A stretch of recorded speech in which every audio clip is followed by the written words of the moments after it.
you have likely done a bit of persuasion in your life. Knowing the principles of persuasion is important, and then knowing how to construct a persuasive speech is even more important for a speaker who wants to change the minds or the actions of their audience members. Let's look at the Pocket Guide to Public Speaking's 7th edition, Constructing the Persuasive Speech. I'm Dr. Heidi. Let's take a look. You want to, first of all, construct sound arguments. The 3 elements to an argument are claim or proposition. Actually, this states your conclusion, and that's based on evidence. Evidence substantiates the claim, so it backs up the conclusion that you have drawn, and a warrant, which provides reasons that your evidence is valid. As you'll learn, the warrants include ethos, pathos, and logos. First, you want to identify the nature of your claims. Claims include fact, value, and policy. A claim of fact is declaring that something is true. A claim of value addresses issues of judgment. A claim of policy recommends a specific course of action. Using convincing evidence. You have secondary sources that provide external evidence. Examples include narratives, testimony, facts, and statistics. Experience as evidence can also be used, especially if you have personal experience with the topic. This is offered in conjunction, of course, with other evidence, because you're not the only one who has ever had that experience.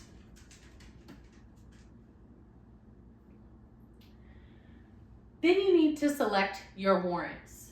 The motivational warrant is the appeal to the audience's needs and emotions.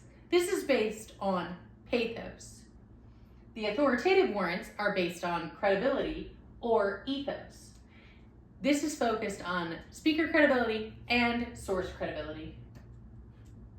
Substantive warrants include factual evidence to justify your arguments. It is based on logos. There are 2 types, a warrant by cause and a warrant by reasoning or analogy. Remember, when you are doing a persuasive speech or giving a persuasive speech, often there is a call to action at the end.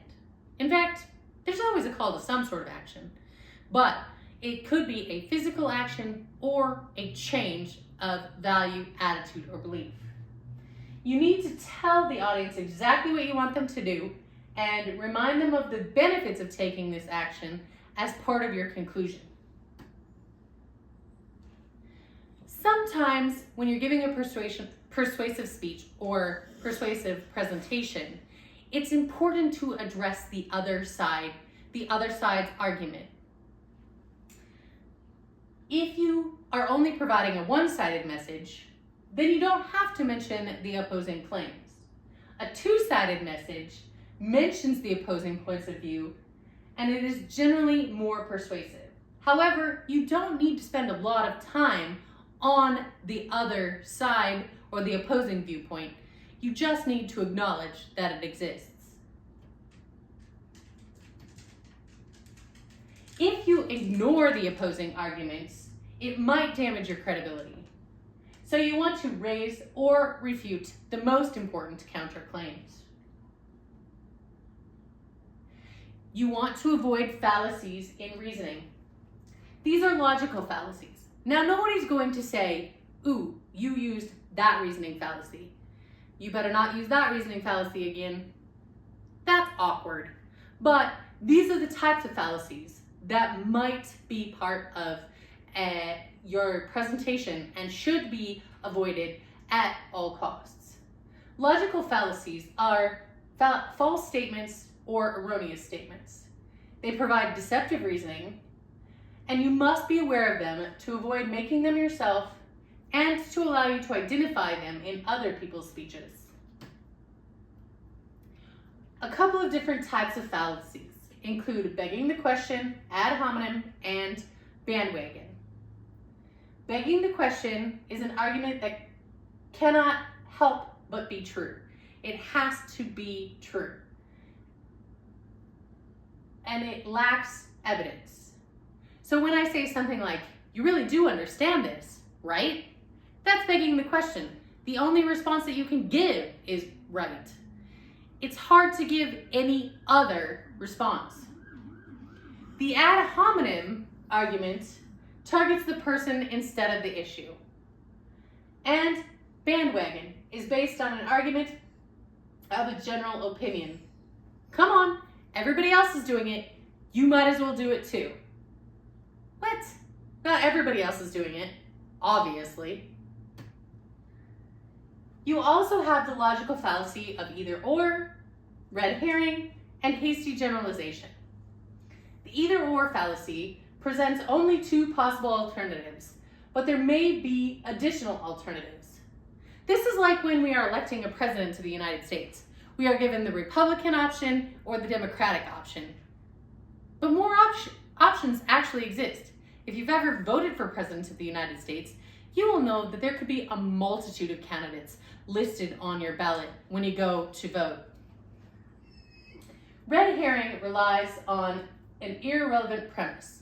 Really, the idea of red herring is a smoked fish that was used to get the police off the tracks of criminals way back in like the 14 or 1500s. I'm not sure.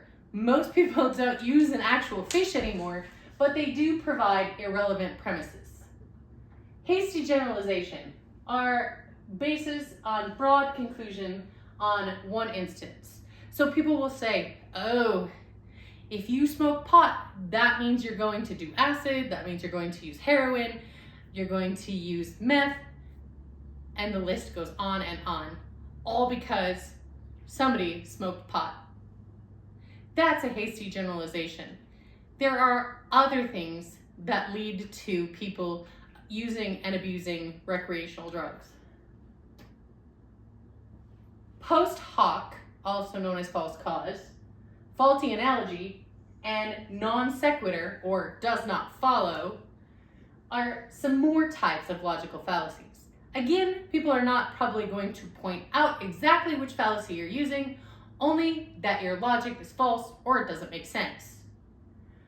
So post hoc means erroneously suggesting a causal relationship between two events based on the order in which they occurred. Post hoc is something that I see often used when we're talking about lung cancer.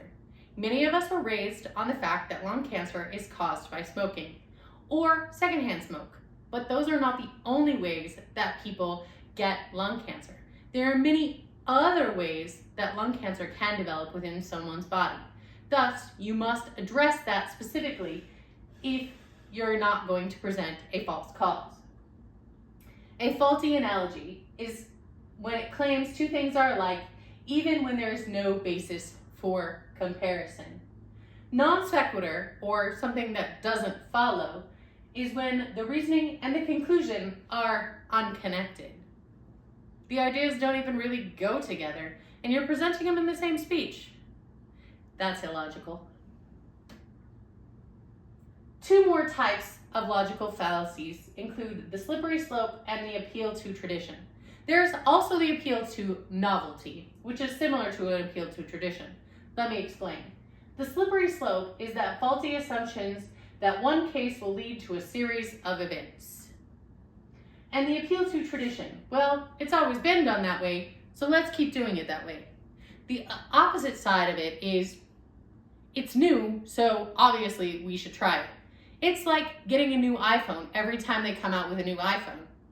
I could keep using my old iPhone probably for a little while, but Apple wants me to believe that they've come out with a new and improved product, which means I should buy the new and improved product.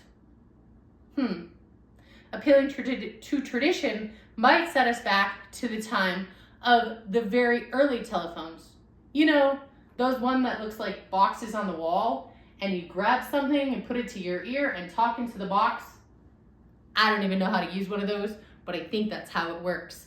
That would definitely be an appeal to tradition.